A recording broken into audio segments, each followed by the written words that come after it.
जहां आपको बता दें अगली खबर है रूस और यूक्रेन के बीच। दरअसल रूस और यूक्रेन के बीच 1000 दिन से ज्यादा हो चुके हैं, युद्ध चल रहा है और अब ये लड़ाई भीषण रूप लेती नजर आ रही है। यूक्रेन बॉर्डर से लगे रूस के कुर्स्क इलाके में पिछले 6 महीनों से लगातार ये वार जारी है। रूस अपना इलाका वापस पाने के लिए यूक्रेन पर हमले कर रहा है। रविवार की अगर हम बात करें तो यूक्रेन ने इस इलाके में काउंटर अटैक किया।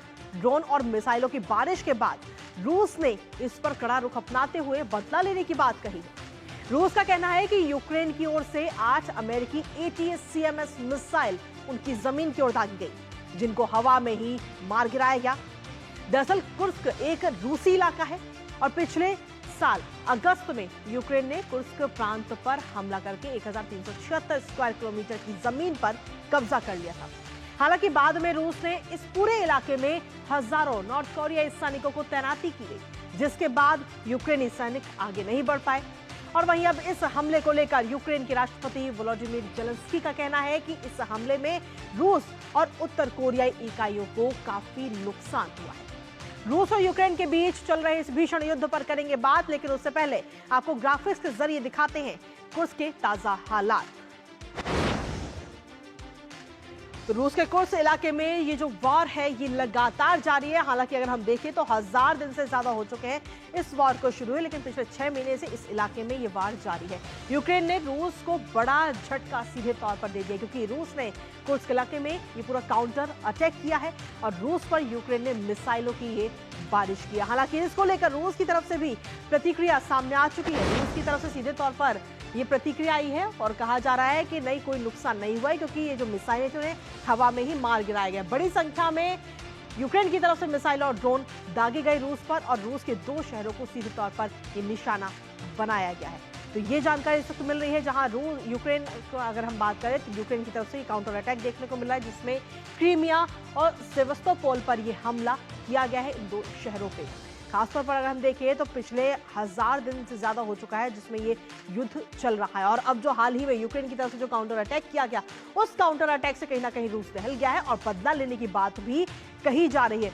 यूक्रेन का जो रेडियो इलेक्ट्रॉनिक वॉर सिस्टम भी तैनात वहां पर कर दिया गया है। और क्या कुछ रिएक्शन इस वक्त सामने आ रहे हैं, एक बार वो भी बता दें। हमले को लेकर के रूस की तरफ से कड़ा रुख इस वक्त सामने आया है और रूस ने सीधे तौर पर बदला लेने की बात कही है कि ये जो हमला किया गया है, इस हमले का जवाब दिया जाएगा, बदला लिया जाएगा। इसके साथ ही हमले को लेकर के रूस की तरफ से दावा भी किया गया है। क्या है वो दावा, वो भी आपको बताते हैं। दरअसल रूस की तरफ से इस हमले को लेकर कहा गया कि यूक्रेन के हमले को हमने नाकाम कर दिया है।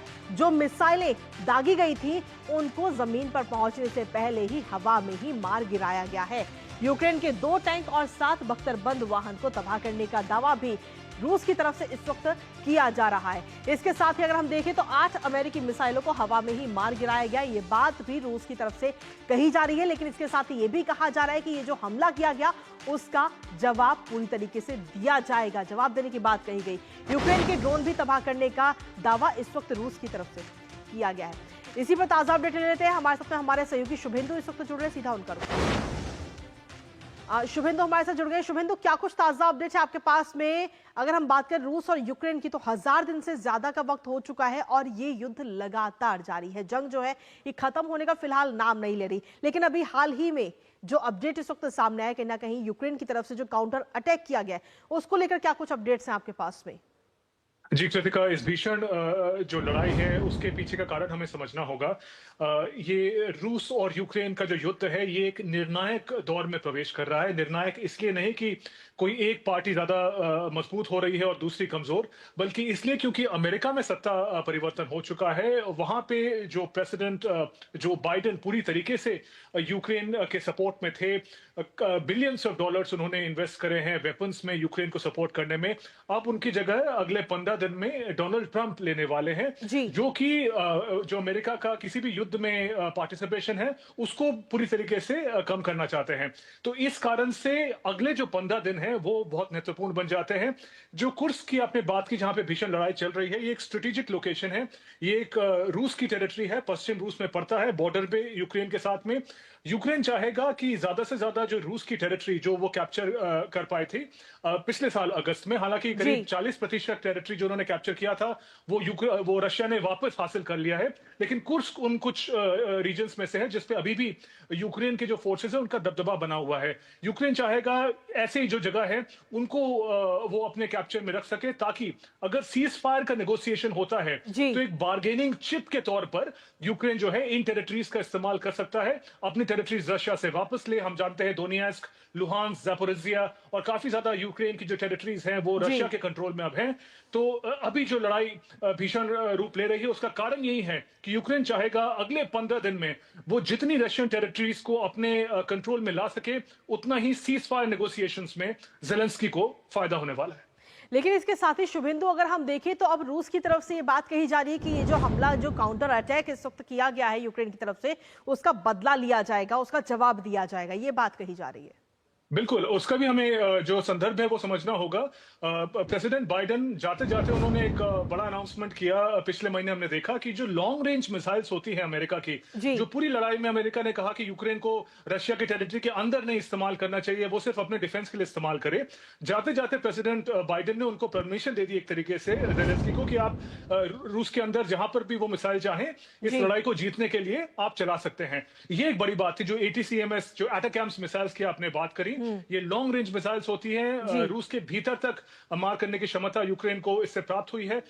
इनको इस्तेमाल करके जो अटैक्स यूक्रेन ने किया है ज़ेलेंस्की के, प्रेसिडेंट ज़ेलेंस्की के ऑर्डर्स पे, बेलगोरोद हो या बाकी रीजन्स हो, उससे जो है राष्ट्रपति पुतिन काफी नाराज हैं। वो इसको देखते हैं कि जो वेस्टर्न वर्ल्ड है, अमेरिका का जो डायरेक्ट इन्वॉल्वमेंट है उनके सबसे ज्यादा एडवांस वेपन्स के द्वारा, वो उसको इस तरीके से देखते हैं। उन्होंने भी इसीलिए वापस पलटवार में कहा है कि जो रशिया के लॉन्ग रेंज मिसाइल्स हैं, इंटरकॉन्टिनेंटल बैलिस्टिक मिसाइल है जिनका उनके अनुसार कोई तोड़ नहीं है, वो भी ऐसे एडवांस वेपन्स का इस्तेमाल करने के लिए विवश हो जाएंगे और उसके लिए यूक्रेन को भी तैयार रहना होगा। जी, अब देखना होगा कि क्या कुछ कार्रवाई अब कहीं ना कहीं आगे की जाती है रूस की तरफ से भी। इस पर नजर आप फिलहाल बनाए रखिएगा। फिलहाल बहुत बहुत शुक्रिया आपका तमाम जानकारी और अपडेट साझा करने के लिए।